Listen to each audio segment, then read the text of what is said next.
Olá pessoal, bem-vindos ao podcast Direita Diário e eu sou Luffy Werneck. Nosso primeiro podcast vai tratar de um termo muito utilizado que é o termo hegemonia cultural. Eu acredito que se você não acabou de desembarcar de Marte, você já ouviu falar de hegemonia cultural. Esse podcast é uma pequena e rápida aula sobre o significado da tão falada hegemonia. Se você não foi um bom aluno na escola, não se preocupe, o titio vai desenhar para vocês bonitinho. Então vamos lá. O pai do termo hegemonia cultural é Antonio Gramsci, que foi membro fundador do Partido Comunista da Itália, subsecretário do partido e foi preso por Benito Mussolini. Enquanto estava preso, Gramsci escreveu um documento chamado Cadernos do Cárcere, onde continha um estudo feito por Antonio Gramsci em 1932 sobre a relação dos intelectuais e a organização da cultura em diversos países. Gramsci percebeu que a visão revolucionária de Lenin, Stalin e Trotsky sobre o uso da força e da violência para impor o socialismo às nações tinha ganho grande adesão em países orientais como a China, Vietnã, Camboja, Mongólia e Coreia do Norte, mas sofria uma intensa resistência nos países do Ocidente. Gramsci percebeu que países onde o cristianismo era difundido e a maior parte da população era cristã, o espaço para as ideias comunistas era quase zero. Então, Gramsci escreve um tratado intitulado de Os Intelectuais e a Organização da Cultura. Esse é um complexo documento que reúne um exame detalhado sobre o processo pelo qual o intelectual orgânico, ou seja, o intelectual treinado pelo Partido Comunista, deveria ser inserido na sociedade para exercer o papel mais sagrado, o de divulgador e interlocutor entre o proletariado e o Partido Comunista. Esse processo, e somente através desse processo, daria o início à hegemonia cultural. É importante entender que haviam professores de esquerda e professores de direita. Haviam sindicatos de esquerda e sindicatos de direita. Haviam também alunos de esquerda e de direita, jornalistas de esquerda e jornalistas de direita, artistas, cantores, atores de esquerda e de direita. Antonio Gramsci orientou que os comunistas deveriam ocupar uma posição na educação, na imprensa oficial e no show business. Aqueles intelectuais de esquerda que ocupassem essas cadeiras, essas posições, deveriam trabalhar para agora, então, sufocar todos o de orientação conservadora até serem extintos dessas posições que tomavam um espaço cultural na época. A partir daí, os conservadores foram sendo expulsos da TV, do rádio, dos jornais, da imprensa escrita, das universidades, da música, do cinema e do teatro. Todo e qualquer espaço cultural era agora predominantemente de esquerda. Os comunistas ocupavam tudo, todo e qualquer espaço. E Gramsci apontou 3 etapas que eram fundamentais para alcançar a hegemonia e, no fim, chegar ao comunismo. A primeira delas era identificar quem eram os potenciais elementos na sociedade com perfil para serem os novos intelectuais, seguido, logo após da ocupação dos espaços, seguido da destruição total dos intelectuais conservadores, de orientação conservadora, cristã. Ou seja, os conservadores deveriam ser perseguidos, ridicularizados, terem seus espaços preenchidos, tomados pelos intelectuais do Partido Comunista até que fossem extintos desses espaços culturais. O segundo aspecto importante, né, e fundamental para que se alcançasse a hegemonia, então assim chegar ao comunismo, era remodelar o sistema de educação. Era extinguir o padrão conservador judaico-cristão que era até então dominante, né, nos países ocidentais, para um modelo mais, né, o que eles consideravam interativo, flexível. Né? A ideia real era mudar o papel do professor. Né? O professor abandonaria o papel de ensinar matemática, ensinar história, geografia, ciências, e passaria a ser um mentor, um condutor daquele aluno, né? E a família já não teria mais a guarda daquela criança, né?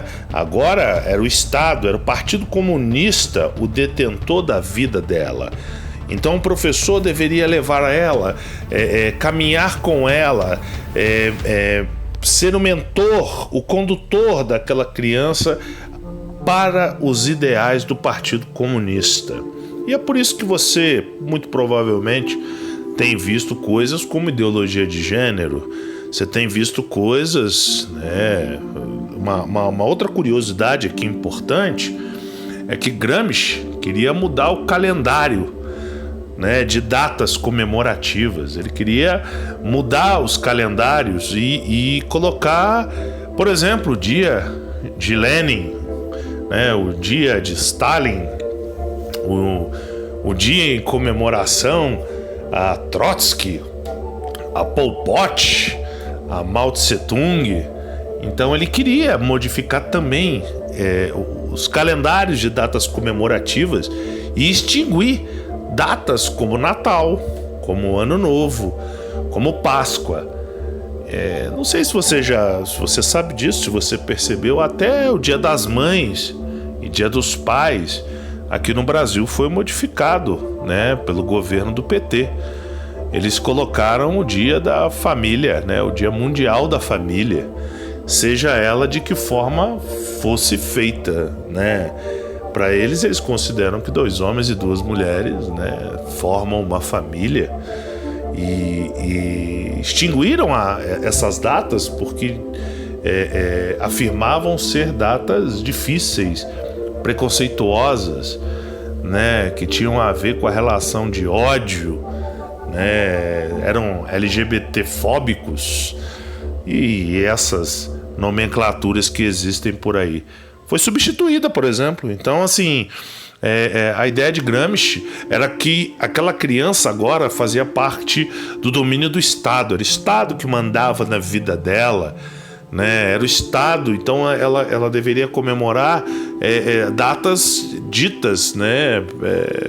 Indicadas pelo Partido Comunista. Ela deveria estudar matérias que têm a ver com os ideais do Partido Comunista, né? Então você tem visto essa bagunça toda, né? E querem agora, né, aprovar a ideologia de gênero, né? Querem aprovar para que o professor ensine aos alunos, né, por exemplo, sexo, né, sobre questões relacionadas a sexo.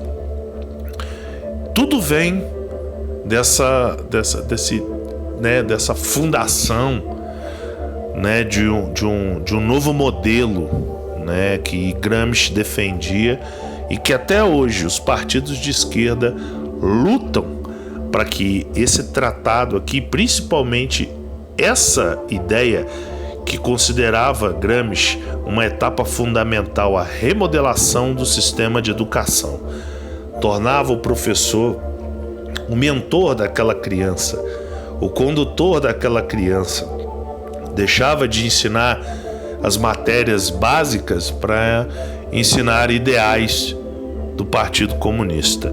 E o terceiro era o domínio total da imprensa e de qualquer meio de comunicação.